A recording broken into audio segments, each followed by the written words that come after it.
When we watch our favorite movies and shows, it's easy to forget just how much labor actually goes into creating 10-second landscape shots, memorable acting, and mystifying choreography. It takes only a small mistake to immediately pull an audience out of the carefully constructed world built by the writer. So how do the best ones pull it off? I thought it'd be a good idea to ask a professional television director. Fred Toye is a director and producer and has worked on dozens of shows, including Westworld, The Walking Dead, The Boys, and now the new FX show Shogun. Join us as we talk television directing and the future of film creativity.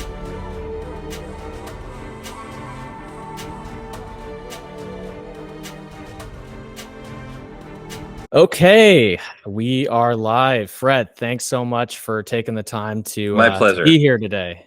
Great to see you again. Yeah, it's been a minute actually. It deserves to be said that how I initially heard about you or knew of your existence rather was from working on Westworld for a few days as a day playing PA, and it was one of the more memorable shoots I had personally been on for sure, for a lot of different reasons. I distinctly remember the one of the times we were out in Malibu, and it was just, the weather was just perfect. You know, Anthony Hopkins was there, and it was just surreal for me. One of the first professional sets I had been on. So it's really cool that legit. And we can get into that for sure. So I figure the best way to start this off with you is to kind of look back chronologically at your early work on the post-production side, and then we can talk about your more recent directing projects. But one of the questions that came to mind in preparing this was, how do you go from editing and title design to being seen as a creative force on the directing side? And maybe we can talk about how that all began for you. Sure. Well, I became an editor after a number of years working in post-production as a PA and an assistant editor in the film days. The reason why I chose editing in the first place was I had wanted to be a director from high school, and I was an actor in high school, and I got a chance to be up on stage, which was probably what drew me to show business, because I don't have anybody in my family that's a show business person. My great grandmother was an opera singer, but I didn't have it in my family. But so I was on stage, but I realized very quickly that I didn't have what it took to be an actor. So, and I was a lover of movies and TV shows, and I wanted to be a director. So I couldn't figure out which path to take. I just knew that I should work as an assistant. So I was a production assistant, and I worked in every different department. I mean, literally, like, I worked from show to show. I was in the grip department on one show. I was and editorial. A lot of people said if you want to be a director, you should be a script supervisor. So I was thinking, okay, well, I should be on set a lot. So I was on set a lot, but I found myself gravitating towards post because I realized that being on set wasn't going to teach me how to be a storyteller, like how to learn how to be a storyteller. So editing was really was where I was headed, and I was working on the Addams Family, and Dee Dee Allen was the editor, the great editor who's no longer with us. But she and I took friends, and she showed me how to use the moviola, and she showed me, and I was so excited by working with the film. And so I became an assistant editor kind of by chance. But once I got into editorial, then I knew I should be an editor eventually, because I wanted to learn how to tell a story, and then eventually that would lead me to directing. And specifically, how did I get from editing to directing? I think it was the good fortune of ending up in television, because I was editing both episodic television. I did some independent films, and then I did some miniseries, but I was working basically as an episodic director. And at that period of time, I started editing in 96 or 7, and I started directing in 2003, 4. And in that period of time, there was a transition going on in TV, where it was going from sort of TV was TV and movies were movies, And what was happening in television at the time is there were all these sort of like shows like Who Wants to Be a Millionaire and all this other stuff going on where they were trying to transition out, and TV was declining in the early 2000s, and shows like the one I was editing, which was Alias, were being given this special category of like, we're gonna try to do these movie, and JJ was very much wanting to make TV shows look like movies. And in order to execute a show like Alias at the level in which it was executed, which is a super high level of production at the time, it was kind of groundbreaking in that way. He needed to empower the team members to really pull their weight. So as an editor on that show, I was relied upon very much by the showrunner, who was JJ, and the creatives, to say, this scene's working, this scene's not working, this needs a reshoot, this needs to be like, because they couldn't be in the editing room for every single shot or every single director who brought in. So what had happened was, when I first started on Alias, I remember I went into JJ's office and I had just met him. And I said, hey, thanks for the job. I want to be a director someday. And he sort of laughed at me and was like, yeah, sure. And then, by the third season, I got to direct, which was great. But I stated my intention, which I think was a big part of it, even though it was a thing of like, sure, kid, but I think I was clear about the fact that I wanted to be a director. And I think when you put that into people's heads, when you put your intention into people's heads, they'll listen to it and they'll hear it, even if it's subconscious. Were you concerned at all about that, like being a turnoff for your supervisors, being like, how this guy, like, he wants to move out of this job? Did that cross your mind at the time? It did. And in the past, I had felt as though I had been too timid in the past. I mean, remember, by this time I'd been 15 years working in the film industry. And in the past, I felt I had been too timid about it because I am a kind of humble guy. I'm kind of quiet. And I felt as though I was overlooked on occasion because I hadn't really stated my business. And I knew JJ and Ken Olin, Larry Trilling, these people who were on that show, to be very outward kind of guys who were just state your truth, right? And so I knew that it wouldn't be taken to offense if I came across as a person who was like, I'm doing editing because whatever, but eventually I want to direct. That would have been a different story. But I was always, and still am today, very much 100% kind of a person. I come in with a tremendous amount of enthusiasm because I love my job. And when I was an editor, I was incredibly enthusiastic. I loved what I was doing. So I don't think anybody got the impression that I was going to be a half-assed editor in order to get to the better job that I'd rather have, because I definitely loved editing. As a matter of fact, I miss it today. I wish I could split my time and be an editor half the year and direct the other half of the year, because I really miss it. But so what had happened was, I stated my truth, and it wasn't the first day. It was, after I'd done 2 or 3 episodes as an editor, and I said, hey, I'd like to direct. But I think that the reliance on me as a storyteller for that show specifically, and the fact that you could call Fred and you could say, is this episode working? What do we need to do to fix it?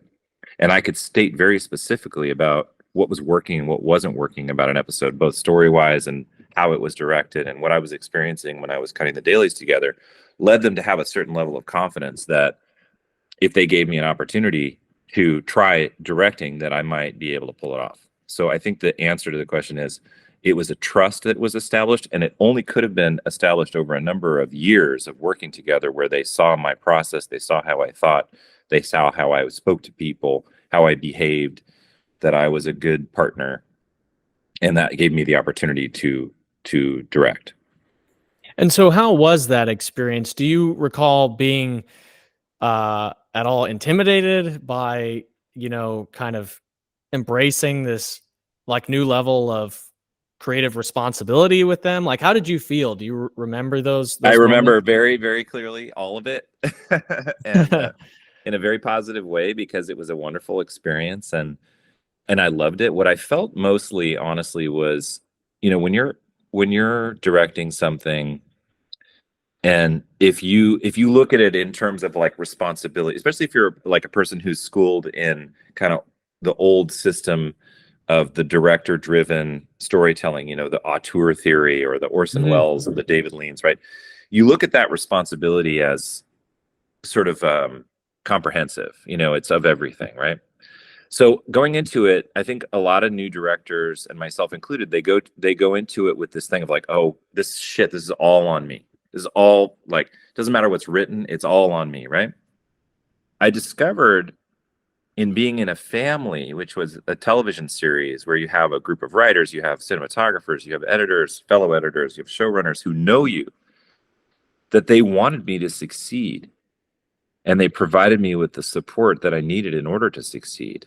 It wasn't a like, here's your shot, kid, don't fuck it up. It was, hey, we're writing you a really good script. Like, what do you think about this? This is kind of where we're going with it, which, by the way, is another story about what that script was, because it's a special story. But here's what we're going. Here's where we're going. Like, like you've got 8.5 days, but like, just think of it this way. Cause like, so, and then when it came to the cinematographer, Don Thorne Jr. was the cinematographer.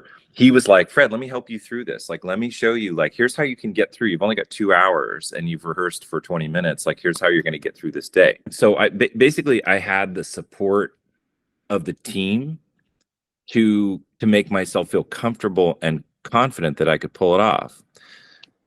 But again, there's a gray area there because you don't want to rely so heavily on the team that you don't have a specific vision. So I think what I felt was I was given a very unique opportunity with the script that I had, and that was that Jennifer Garner, who was the star of Alias, had been injured on the set of Daredevil the previous summer. She had a back injury, and she needed to take it easy because she couldn't do some of the crazy stunts that she was doing on that show. And so they finally wrote her an episode where she's buried alive. Like she's in a dance club in Havana. She's dancing this crazy Cuban dance, which you'd ask yourself, well, how do you shoot that with an actor with injury? I could tell you. And then she gets buried alive.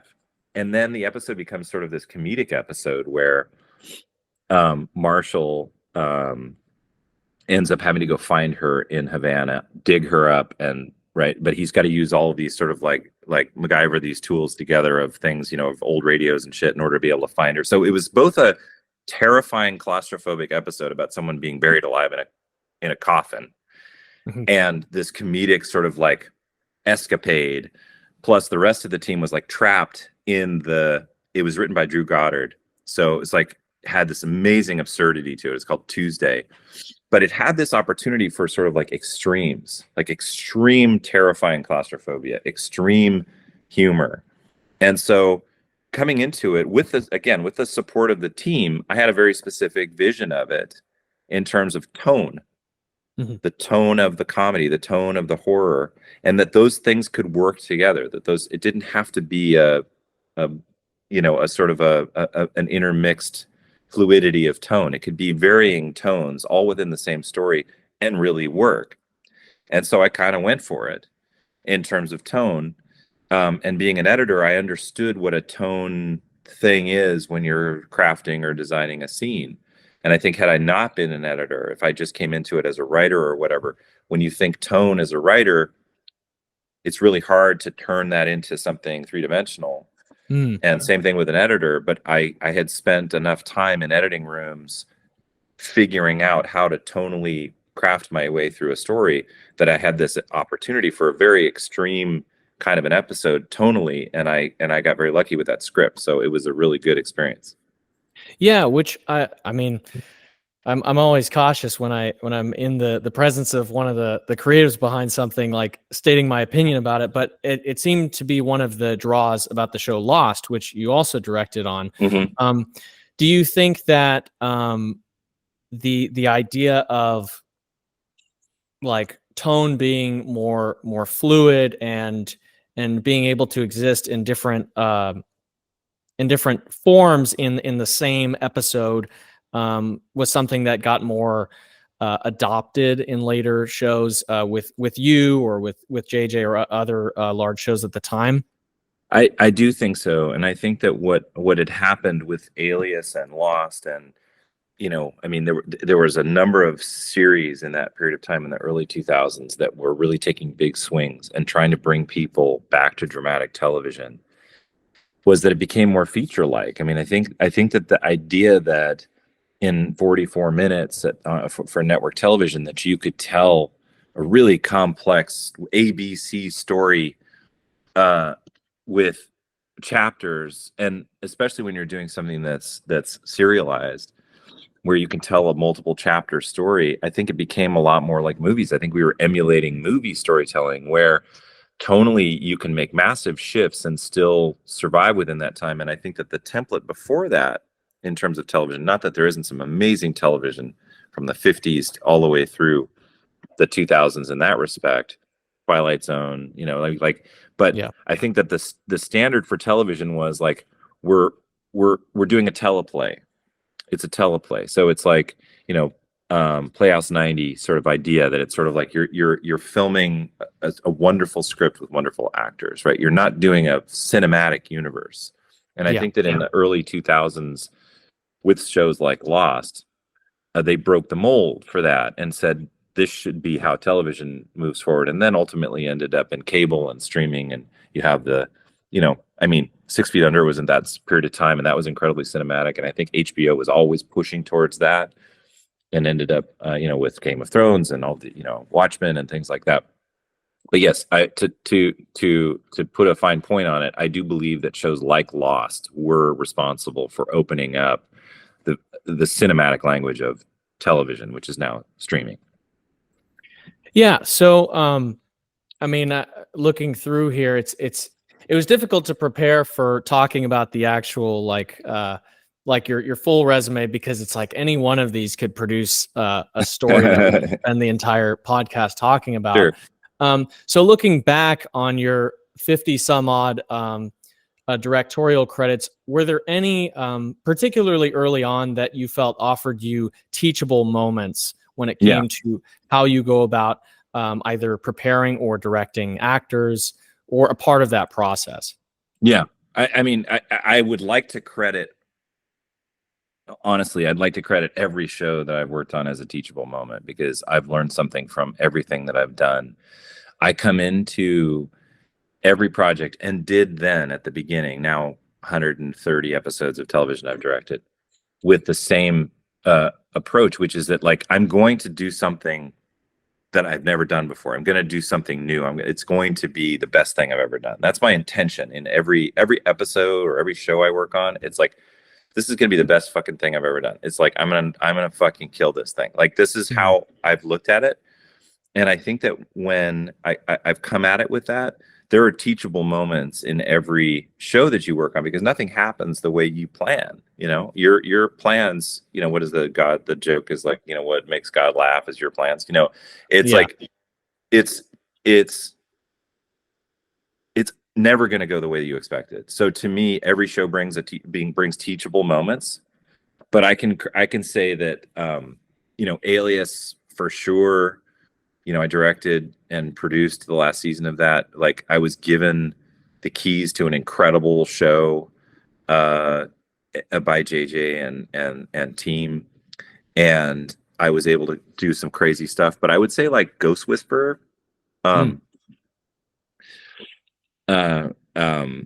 Sander and Kim Moses were the showrunners of that show, and they wanted it to be scary, but it was a network show, it was a CBS show.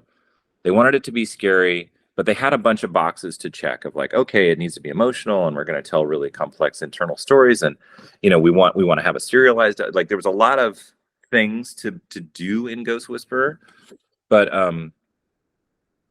they just wanted me to be a filmmaker. They were just like, we're not going to tell you how to direct this thing. Like, just do it. Just take it and do it.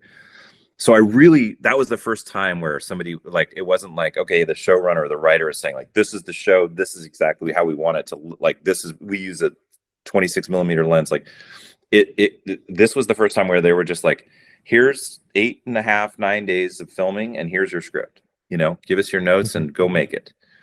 And so it was probably the first time where I really was given a crew and a team and a cast and a script where it was just like, do whatever you want. And that was very empowering for me. That was the first time that had ever happened. And I really enjoyed that process. The teachable moments within that are when you take swings on things, when you experiment with ideas, and when you don't have any gate checking, you don't have a showrunner who's saying, like, we don't use the 75 millimeter. Like, when you literally can do whatever, you do great shit and you fuck it up like all in the same time, and you get to look at it. You look at it and go like, oh man, I just like, whether it's a tonal choice or you didn't shoot enough coverage, or you shot some stupid oneer that nobody wants to sit in. Like, it isn't until somebody just takes off the training wheels where you really start fucking things up and then realizing what you need to watch Your yourself limits. on. Yeah. What your limits are.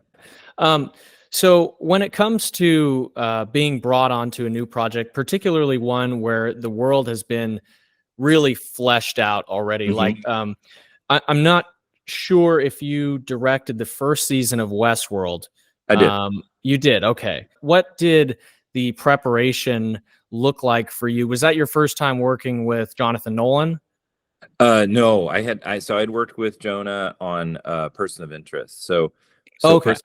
Person of Interest was a CBS show, but it came through JJ. So I had been working with Bad Robot on shows, and Jonah and JJ paired up to do Person of Interest with Michael Emerson and Jim Caviezel.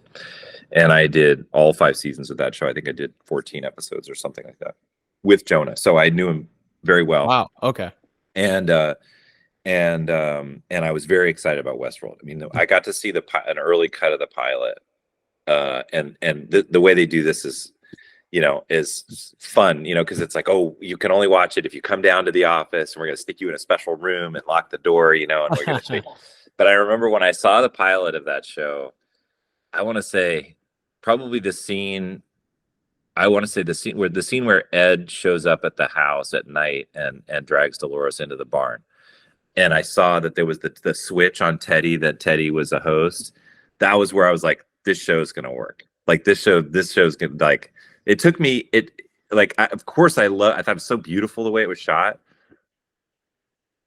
Elegant, and I love Westerns. But when I got to that moment in the thing, and it was like, oh, this is a conversation about the hosts. I was like, this is going to be an awesome show, So to me, I was fully in on the pilot. Like, I really dug the pilot. I thought it was beautifully done. I was fully invested on it. So in the case of the prep work for me, I did episode 6 and 7, not together. I was only planning to do episode 6, but it ended up turning into 2 episodes because we shot a whole bunch of stuff and there was a lot of re-editing. And we shot a bunch more stuff, but basically 6 and 7 I directed. My preparation was and is a lot about watching the pilot of any show. Okay. Now, the interesting part is that the showrunners, depending on who the writer or the showrunner is or the studio, you'll hear them say wildly different things about their pilots. Sometimes it's like, you got to watch the pilot. And then sometimes it's like, don't watch the pilot. But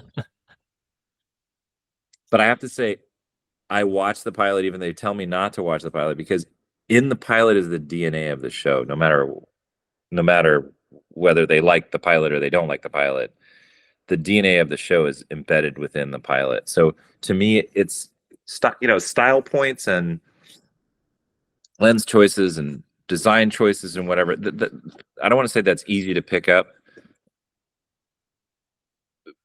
It's not easy. You need to look at the show and analyze the genre, and so we could talk about that. But it's, when I say DNA, I mean what was in the writer's mind when they wrote it. It's different from reading a script. You read a script and you read what the writer had in mind. But when you watch it, when you see the pilot, and you see how it's executed, and you see how the actors play it, tells me a lot about what the show is. And so to me, watching the pilot closely, not 5 times, not 10 times, but watch it once, or watch it, do a rewatch and look through it, and then look at the show. I'll watch the episodes, but specifically targeting where clear design choices are being made for the design element of it, looking at reference frames, kind of like it's that. But to me, it's the critical point is to watch the pilot and to understand the DNA of the show, and then to do a script analysis for my own good in the prep process. That's on my own, where I read the script and I go through it. I don't break down scripts really that much anymore. I don't go down and go like, this is my, here's my here's my Ford, analysis. Here's my Bernard analysis. I used to do that, but I don't do it anymore. I really try to do a read of the script that I'm going to direct as a read, as just like I'm reading anything. I'm reading a book, or I'm reading a story, Yeah. any story. Just get through it. Just read it and take in the story. I don't mean to be aloof, but in such a way that if I get overly invested in something, then I've lost sight of the bigger picture. And I think the bigger Yeah. picture is sort of my secret weapon in a way, Yeah. because I have a very micro way of working because I'm OCD and I used to be an editor, and all of that is true. But it's really the macro that I think is sort of like the secret sauce of understanding fundamentally what a story really is and what the story actually is trying to say on a theoretical level. And I think it has to do with my education, because I was a film student and I took critical studies and I did film theory and the eye as the camera and the all of that stuff. And I loved that. I thought it was fascinating. I think all of that sort of like film study on a theoretical basis is fascinating and fun. Not applicable in any way to my job, but in the sense of sort of seeing the big picture of like what is Westworld.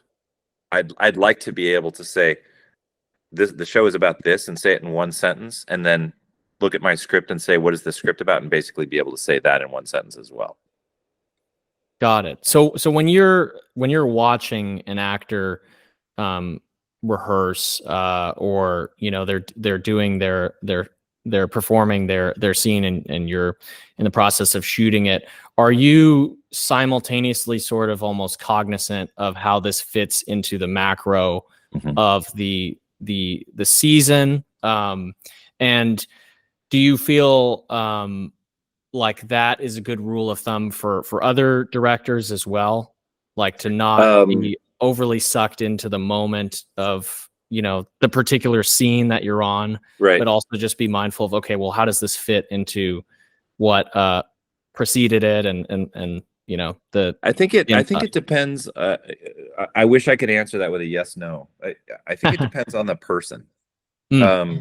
Because directors, like actors, come in all shapes and sizes, and their process is different. What is it about the macro thing in terms of like what is the story about? How does it fit within the season? How is it in the world we're living in today? Why was Watchmen a story for its time? I knew when we were making Watchmen that it was a story for our time. I didn't know exactly why, but I knew that there was some zeitgeist within that story that it needed to be told at this point. And not to say that it affected performance choices that I made with actors, but I certainly kept in mind the macro story of how that mattered, why that mattered at that period of time, and would still matter today, of course, too. But to answer the question, my particular process is to keep those elements in mind. And yes, when I'm watching an actor's performance, it's not like I'm sitting there going like, oh, your performance doesn't fit in with my it's really to embrace the art of it. And to me, that's the funnest part of being a storyteller and being a director, is that it's not science. There's no prescription for success or failure, for that matter. And when something is happening in a moment, an actor is performing something and something happens, the universe brought that. It just happened, right? It doesn't mean I take every actor's performance, and just let them do it. I, of course, direct people, but I do allow reality to sort of like to help me tell the story. So like when an actor is performing something and they're supposed to be, you're supposed to give away this big secret about their relationship with their sister at the end of the scene, and they're supposed to cry. That's what's in the script, and you're watching them play it out. And all of a sudden you could see them contain the moment, and they just stop talking and they just sit there. And you're like, okay, well, you're looking at your script and you're like, you're supposed to say all these lines and start crying. It's like, yeah, sure, that's what the writer intended. But I'm now the storyteller. Is that poignant moment of reserve in that performance going to tell a better story? The same story, but better. And I'll go for it when it does. And I use my gut to tell me, but it took a long time to trust that gut.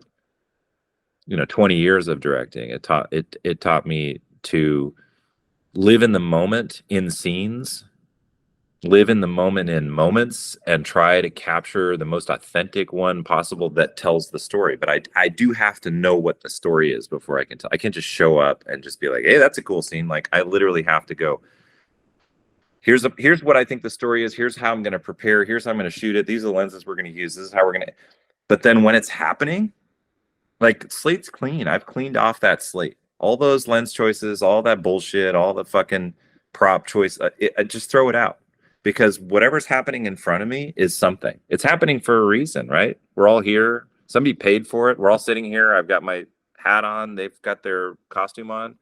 So to me, the embracing of artistic choices and as they happen in reality on a set is everything to me. And it's the fun part too. Mm-hmm. So I hope that answers your question. I think that each director takes a different approach. There are directors who are, let's not talk about anybody alive for fear of offending anyone, but like, let's say Hitchcock, right? Hitchcock storyboarded. This is Alfred Hitchcock. We're not talking about some fly-by-night director, right? This is Alfred Hitchcock. Right. He storyboarded every fucking scene in the movie.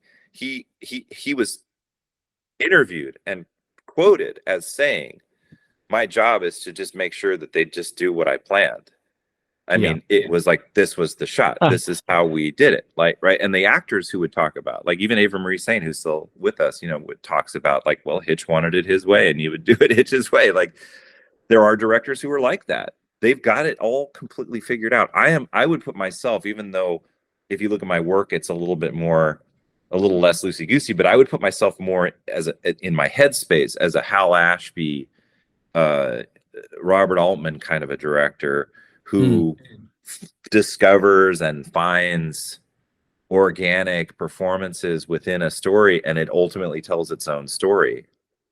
The genres I work in don't allow me to be totally just freewheeling with the that has to look professional.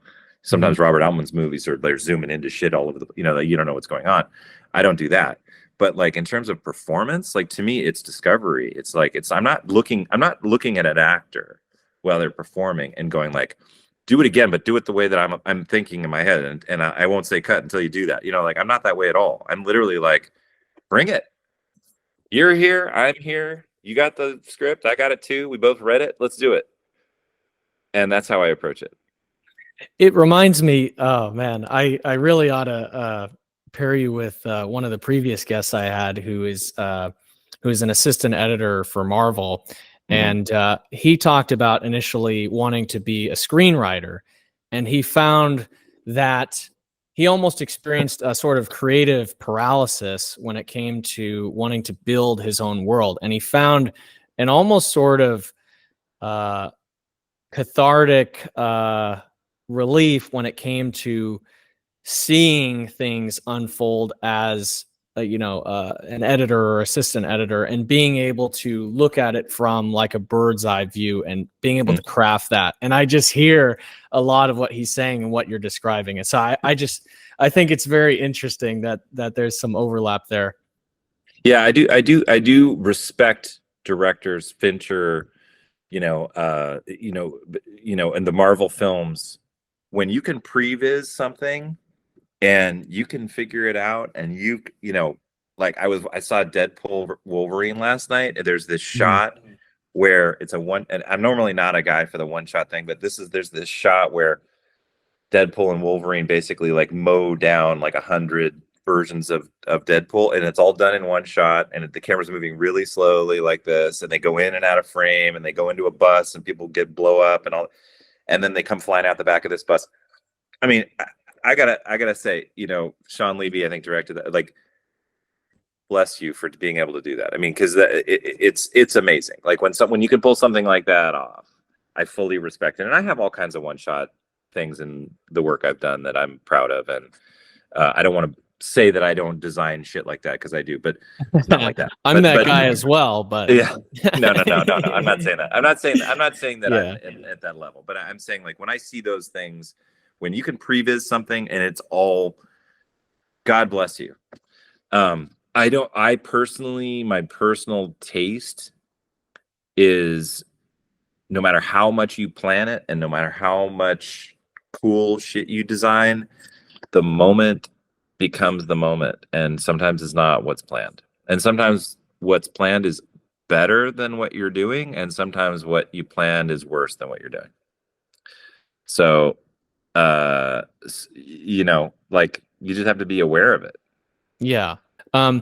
Before we get into Shogun, which of course is going to, you know, we're already in the start. I'm already starting to see some headlines featuring you for your recent Emmy nomination there. Yay. I don't want to completely hop off this train just yet. I just want I would be curious to hear what were some of the most technically challenging shoots for you looking back at some of these shows.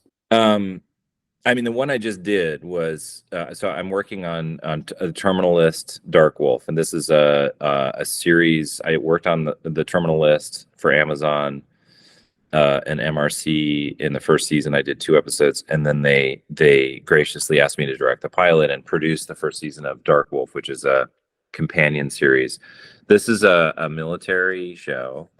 The first episode, the pilot that I directed, is takes place in Iraq in 2015 during the American sort of re-entry into Iraq post the war in Iraq in the early 2000s. They came back to basically train the ISF forces, which were the Iraqi Special Forces, to fight against ISIS, which had emerged in. So we were telling a story about, it was a period piece, now only 7 years or 8 years in the past, but still a period piece. And we were doing some really complicated set pieces. One of them is a bridge sequence that opens the pilot. It's probably about 15 or 20 minutes long. And it you know, involves easily 60 or 70 characters, a big firefight, a lot of negotiating. It's a hostage exchange, a lot of dialogue. That sequence was very technically difficult to execute, and I think, you know, I had storyboarded it. We had obviously prevised a bunch of stuff. We prevised a lot of the stunt work. We had to choose all the weapons, get all of the sort of like, and then the limitations of the location of what we could fire, what weapons, like, can we fire the 50 caliber weapon at this time? No, it's 9 o'clock. We have to do that. Right. So the logistics of shooting that bridge sequence were immense. Like, it was a huge undertaking. The lesson, to go to your previous question of like learning teaching moments, that sequence, which took a week to shoot, which is pretty quick considering the scale of it. The teaching moment for me was that, like, I gotta rely on help to get through it. My job as the director to tell the best story is to have a very specific point of view of the story that I want to tell, a very specific vision of the way it's going to be shot, storyboards to show people, meetings to bring people in to what you want to do and to walk you through it. But then you can't do it all. I needed to rely on our great team of operators who are the partners in the show, Navy SEALs, there's a Ranger, to basically help me through the technical part of like what exactly would happen from the military side, and then have them go off on their own and go rehearse it and show me videos and bring it back, and I give some notes and rehearse it, and me going to the location with the cameraman and saying like, okay, it's going to be this shot and this shot. Like, a lot of preparation went into getting that done, a lot more than I've ever done. I mean, it's a pilot, so we had a lot more time. I probably prepped it for 3 months, but due to our extensive prep and rehearsal time, it went extremely well, and we got it done in that amount of time. So I think the lesson I walked away from, and not to say that I didn't learn this lesson some other time earlier in my career, is complicated sequences require extensive prep and planning. And it doesn't mean that I'm not still doing what I just told you a minute ago, which is open to interpretation, because once the actors were there, I tweaked a lot of stuff in order to make it to keep it interesting, because it can't be all technical, right? But in terms of like, I needed a fallback position of, I know exactly the Humvee's going to move into this position on this line, and he's going to land here, and he's going to say that, right? So I had a very technical kind of layout how to execute it, but again, I left it open to interpretation when I was filming to give it life and have it be real and have it feel real. So that was a technically very difficult, and we did some motion control shots, and I have a visual effects background, so like stuff like that isn't too hard to do. You just have to plan it. Yeah. Wow. Well, I look forward to watching that now. You've hyped it up for me, so I'm good. Going to check it out when it's out. But yeah. So let's jump into to Shogun here. I recall finishing the show and being, I mean, for one, very impressed with how it was just driven very narratively. But one of the things that surprised me was, as I later learned, it's actually a true story. And I was like, what? And then I looked into the history of it. And, maybe it's a sign of my age, but my introduction to, I guess, medieval Japan in cinema was actually the Scorsese film Silence. Yeah. Which is honestly one of my favorite movies of all time. Yeah. But describe. Well, first, I'm curious, where was that actually filmed at, and what did the preparation look like? We filmed it in Vancouver, in British Columbia, and the intention was to shoot it in Japan, and it was under a different regime, different showrunner, different director. When they prepped it in Japan, it was pre-COVID. They prepped it there. And once COVID came and the show was still a go, still was FX producing, they looked at it practically and realized it was totally impractical to shoot in Japan during COVID with that show, with the scale in which it was intending to be executed and the restrictions of shooting there at that time. So they looked for an alternative, and they thank God they landed in British Columbia, because we brought in hundreds and hundreds of people from Japan who all said, this looks totally authentic. like nobody balked at it. As a matter of fact, quite the contrary. Everybody was like, it's amazing how this looks so much like these areas of northern Japan, Ajiro. So we filmed all over. We filmed on the island, Vancouver Island. We filmed all up in Squamish and up in the mountains. We went to Hope. We went to so we were all over the place. But British Columbia provided us an incredible backdrop, and the sets were unbelievable. Helen Jarvis, who was a production designer, built these incredible sets, the ceremonial houses, the houses all on stage at Mammoth Studios in Vancouver. And then we had the village of Ajiro was at this gun club in the middle of Coquitlam, and it was called the Swiss Gun Club, and it was like an RV parking lot, with the little things. So like if I ever showed you like frames of Ajiro, I could say, oh, that's a hookup for an RV that's covered up by a historical looking, so yeah. So like, in the houses, most of the houses are on top of the hookups, the RV hookups, in the Ajiro houses.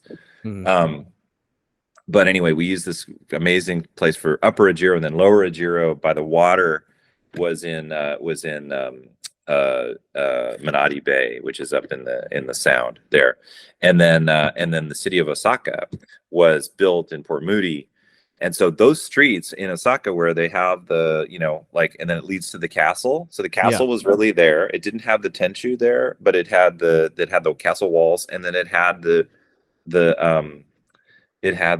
streets. It had like 5 streets. Incredible scale, beautiful. Obviously, visual effect, like Michael Cleat, the visual effects supervisor, obviously did an amazing job of like extending the city and putting all the castles in and things like that. So, but it was a huge scale project, made even huger when we got into it because we wanted to make it bigger. Like it was it's one of the first times ever where for me, from my experience, where you get involved in a project and you start shooting. I came on right about when the pilot started shooting. I was doing episode 4 and 5, but I was prepping early on because we had some things were overlapping with the pilot. So I was around from the beginning, but it's the first time where you get about halfway through a season of something and the studio to their credit, was like, we want it even bigger.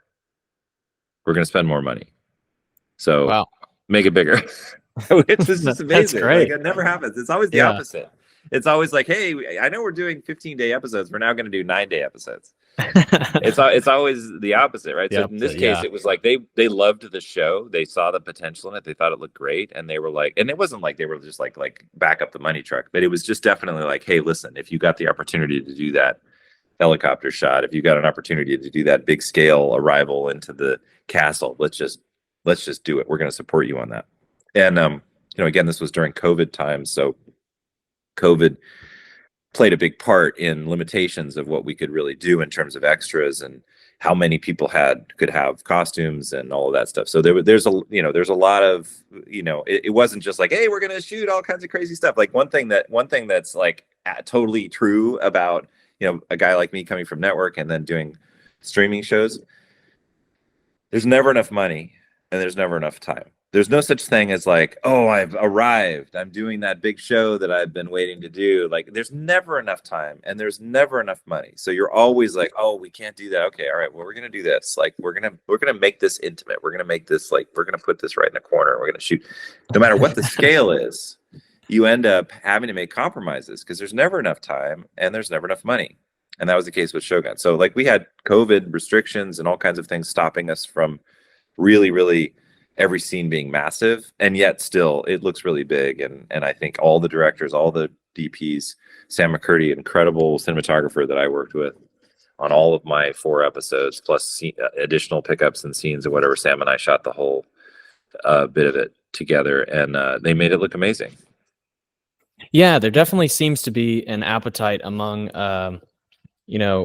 people using streaming platforms for world building.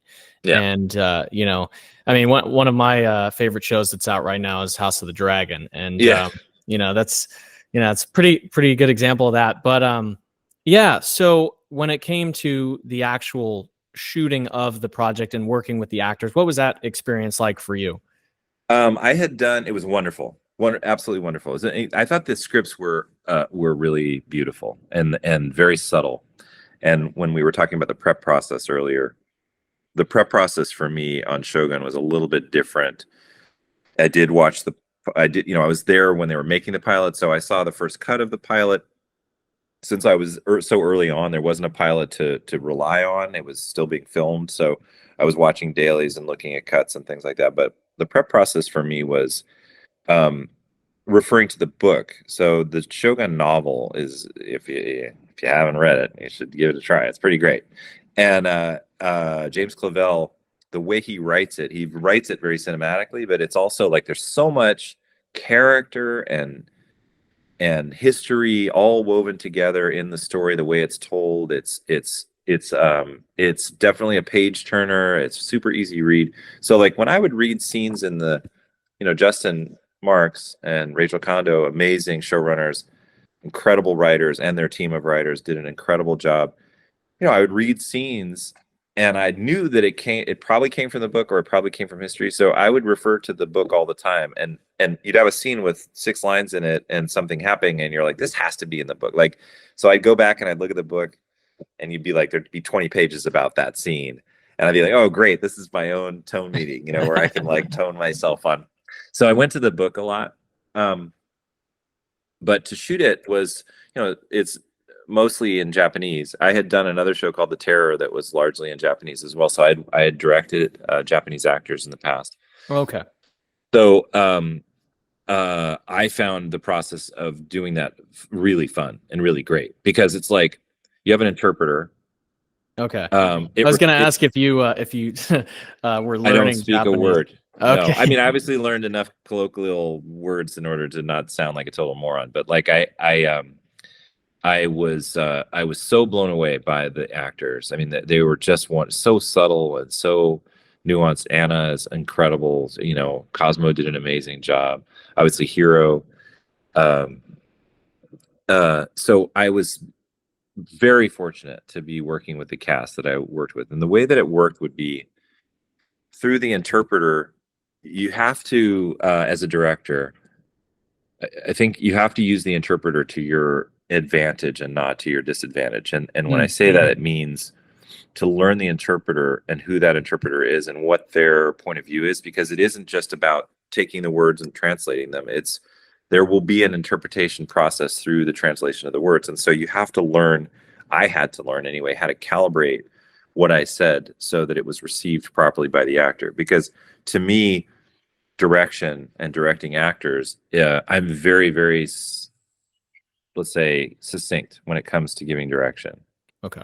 I'm not doing a lot of talking of like, here's what your characters, like you had a sandwich earlier and you got a stomach ache, and like, I'm not that director. Okay. To me, I cut straight to the point, and it's about intent. Mostly it's about intent, talking about intent. And so when it's a different language and you're providing, as a director, you're providing guidance for an actor to discover a performance, the interpreter needs to translate what you're saying in the way in which you're saying it, which doesn't necessarily mean just word for word. It also means like finding the way to say the director is wanting to tell you this. Sometimes the piece of direction is something like, you didn't expect him now. Mm-hmm. That's a piece of direction. How does an actor interpret that? How does an actor interpret you didn't expect him now? Well, that's what I want to see. I want to see how they interpret that note. So if I give it that through a translator, I'll often say to them, I would like to say this. You didn't expect him now. And they will say, okay, sure, I'll tell. I'm like, what are you going to say? How are you going to say it exactly? And they'll tell me how they're going to say it. And I'm like, great. And so I could go watch, as usually the actor's standing right there. I'll say, you didn't expect him now. And they translate it into Japanese, and I can watch the actor process it, and I can almost always tell whether the actor received the note or not. Wow. Based on how they respond to the note. Because I love to work with actors. I've been working with actors for a long time, and generally speaking, I can tell whether they've registered the idea or not. And so I found it to be, because oftentimes when you're working with English-speaking actors, which is 99% of the time for me, there's a lot of they could turn into another conversation very quickly. If the actor asks a question back, it could turn into a whole other conversation. I think the fact that there was a language barrier allowed the direction to be very, very specific and succinct. So I enjoyed it very much in that respect. So we've got about give or take 10-15 minutes left. With that, I wanted to ask you just more generally about some of the actors that have left memorable moments in your career. Any stories or people that come to mind? Well, ask me about a specific project, maybe, and I can, because I've been impacted by a lot of directors. I mean, we could talk about, Anthony Hopkins was an amazing experience for me working with him. I was given the opportunity after season 1. I worked with him on season 1, and he requested that I direct him specifically for all of his scenes for season 2. And I got the opportunity to do a unit that was basically all of Ford's work. And so we got a chance to work together very closely. And it's funny because my relationship changed with him over from season 1 to season 2, because season 1, I was like, I wasn't sure what to expect. And I remember we were preparing for one of the first scenes that I did with him was a scene in season 1 where you reveal that Bernard is a host. And Bernard goes down into the lab, and they discover the lab under in Ford's secret lab that's under his house, where he has his family, host versions of his family. And you go down into that lab, and Bernard finds the design of himself, and Teresa sees it and realizes it, and then Ford appears behind them, and he walks forward. And the scene isn't about Bernard, because he turns Bernard off. It's about Teresa and about Teresa's betrayal. So I remember it was like, okay, I'm going to do a scene. It's going to be great. It's going to be Anthony Hopkins, right? So I get this phone call like about a week before we're going to shoot that scene. which was, I think, one of the first ones I did. I think I might have done one little scene before that. But anyway, this is the first big scene I was going to shoot with him. And it said, okay, Tony's on the phone. He wants to talk to you. I'm like, Tony who? And they're like, Anthony Hopkins. You go, oh, okay, shit. So I get on the phone and he's like, Fred, I'm not going to do a Tony Hopkins impression, but he's like, Fred, so I've been thinking about our scene. It's like a shark. And I'm like, yeah, it's like a shark. He's like, and I didn't know what he was talking about. And he went on this like incredibly complex journey to tell me what his character was doing during that scene, and ultimately landing back on a shark circles its prey. And it took me about 20 minutes to figure out what he was telling me was that the blocking of the scene was going to be, he's going to walk down the hall and he's going to circle around Teresa. Like literally I had to like, it was so complex what he was saying to me. And it was so fascinating to hear him talk about it. Mm-hmm. And what he was really trying to tell me was, you got to be ready for me to do this kind of blocking. So I was like, okay, I got it. And at the end, I sort of like, hey, Tony, I just want to say, like, I'm just going to prepare for you to have a little bit of room to work in that area. Because if that's going to be how we're going to play it, I think I need to adjust. He's like, yes, you do what you have to do. I'm like, okay. So I go to the production designer and I'm like, okay, if Tony's going to circle the actor, we need to redesign the set. It's already built, you know? And he's like, okay, well, what do you need? I'm like, well, you got to take this pillar out and you got to move this cabinet. And we're going to push this wall back by 6 feet. And we're going to do it. Like, okay, but I only have 3 days to do it. I'm like, I'm really sorry. We got to do it, you know? So we moved this pillar and it was on stage, moved it around, and we get there on the day and we rehearse it. And sure enough, Tony, you know, without telling anybody what he was doing, he was like, I'm going to try it, you know? And so he does it and he starts to circle around Teresa when he's giving the speech, you know?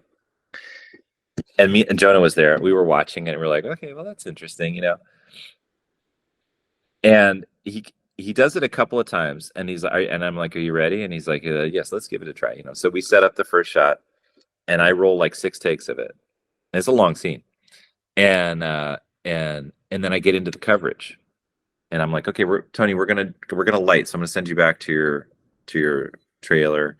We're gonna light the scene. Okay. So we start lighting the close up. And I get the AD comes to me and goes, oh, Tony wants to talk to you in his trailer. I'm like, okay. So I go out there and he's like, I'm not going to do it. And I'm like, what aren't you going to do? He's like, it's not right. And I'm like, okay, what are you going to do? He's like, I'm just going to stand there. I'm like, so I was like, okay. All right, cool. I mean, we shot the, you know, like it's cool. Yeah. Okay. All right. You know, so I'm like, all right, let's do it. So I go running back in there and I tell Jonah, I'm like, he's like, he's going to do it different time. What's he going to do? I'm like, well, watch. And he was right. Like what he ended up landing on was 100% blocking wise was the correct choice. Wow. You know, was like, it needed to just be still because it was so powerful, the words that he was saying to her, and he's about to kill her. So like, what he's saying to her is so overwhelmingly powerful that he knew that like the blocking and the movement was going to just distract from it. And it was one of my first experiences with him. And I later understood, you know, when I directed him for the second season, that he was going to discover, and that as a director, I needed to support his choices, but also have a very specific point of view. So like, not that I could have done it differently on my first scene with him, but I learned later that it's like he'll throw out ideas and I can push back and just be like, hey, what about this? Why don't we try? I didn't know him at that time. I didn't know that he was as collaborative as he is. But like, you know, later in later scenes, I would be, you know, he did a scene with Maeve in season 2 where she's got her neck all busted open. It's a scene where he describes to her that she was his favorite when he was designing the host. And he's walking around the room, you know, and I was like, okay, well, to make this filmable, like I want to start you here and just still do the same thing. And he was like, oh yes, of course, Fred. Yeah, that's no problem. I'll do that, you know. And he would just do it. So we learned after some time that like that you don't just say, okay, Tony, do whatever you want. Like it's literally like it's a collaboration, and he's just like any other actor. He's gonna work with the director and work with their vision. But it was fun. It was really fun, and I loved the scene work that we did together. It's incredibly powerful. He did, and let me see, other actors that I've had great experience. You know, Jeremy Irons on Watchmen was unbelievable, hilarious, funny.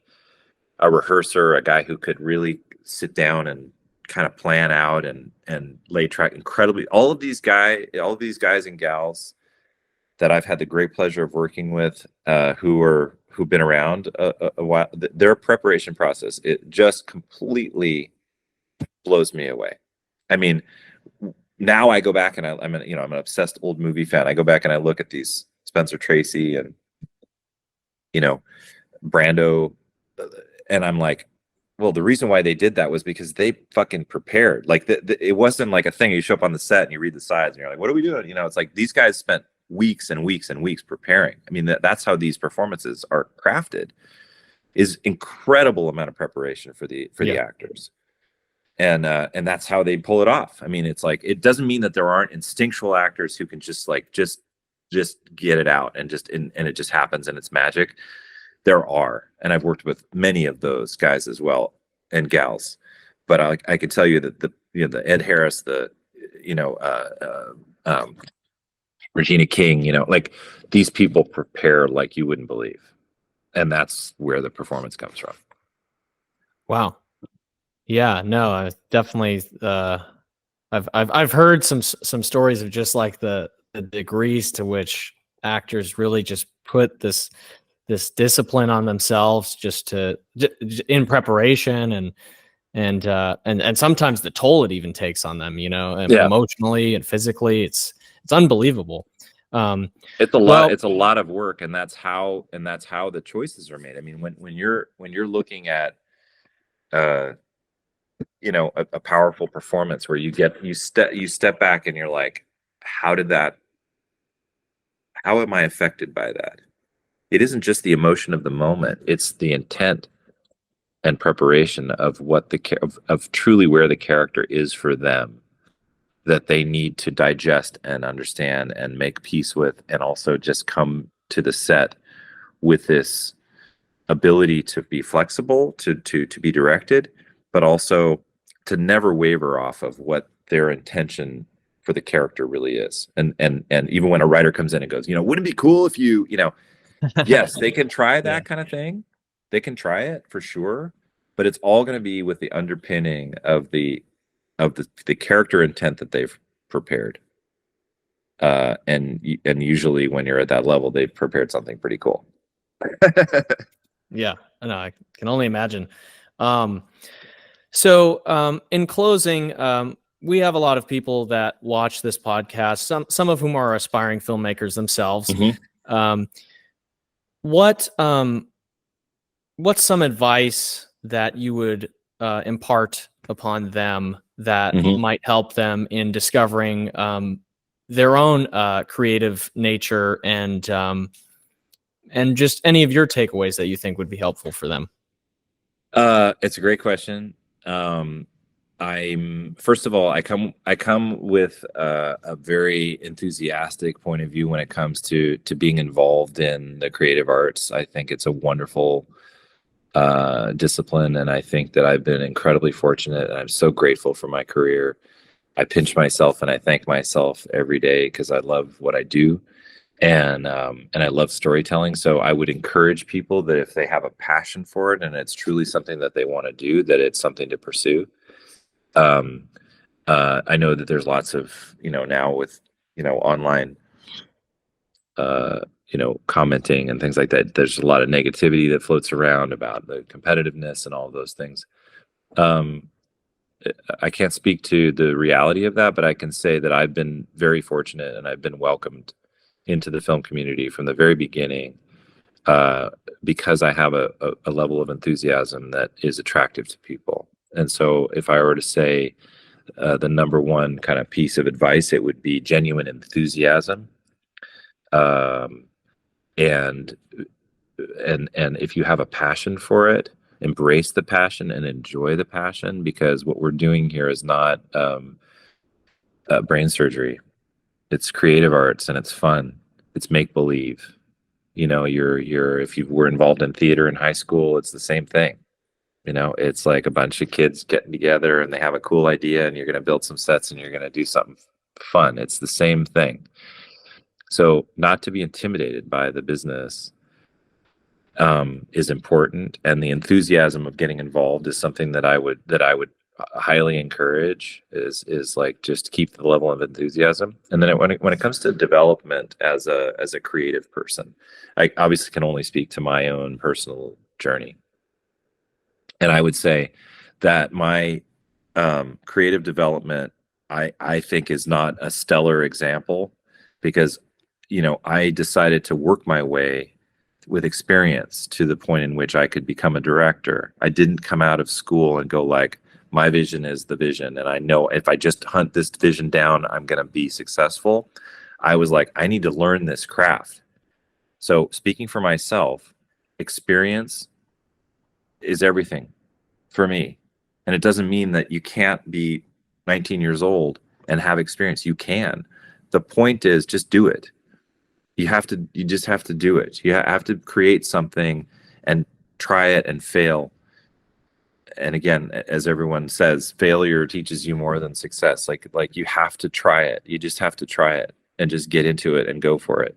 So, my advice would be, if you have your vision and you have your thing that you want to do and the type of story that you want to tell and the way you want to tell it or whatever, just use your iPhone and go do it. Like, experiment, do workshops, go work with actors and learn how to talk to actors, learn how to get performances out of actors, or encourage them to create incredible performances on their own. But like, I just really believe fully in experience, and experience includes working in a paid job on a set where you're watching directors direct and actors act, and you're watching cameramen light and editors edit. Like, get involved and do it. I think that that's the number one piece of advice that I would say. And if you want to be a director, direct as much as you can. Just do it. I mean, it doesn't mean you can make a $20 million movie. It means that you make one with your iPhone, and then it gets into a festival, and then you make another one with your iPhone with a little bit more resources. And maybe it's like that one gets you to another festival that gets you somebody that's interested and they want to finance your independent film. Like, it's those sort of grassroots ideas that I think where a person with a very specific vision can find success. Yeah, that's I think that's a good note to end on. Hopefully, inspire some people with this episode. Okay, Fred, good. thanks so much for my pleasure taking the time to be here. It was great. It was wonderful to see you again, and thank you so much for the chance to talk. Hey guys, just a quick interruption from Aaron of Escape Velocity. If you like what you're seeing, just a reminder to go ahead and subscribe to this channel. We're trying to bring on more guests each month. If you like what you see, feel free to make a contribution to either the Patreon, where you'll get access to videos in advance before I put them out anywhere else, as well as our PayPal. All of the proceeds go back into the show. I'm not doing this for profit, but yeah, just appreciate you guys and have an excellent day.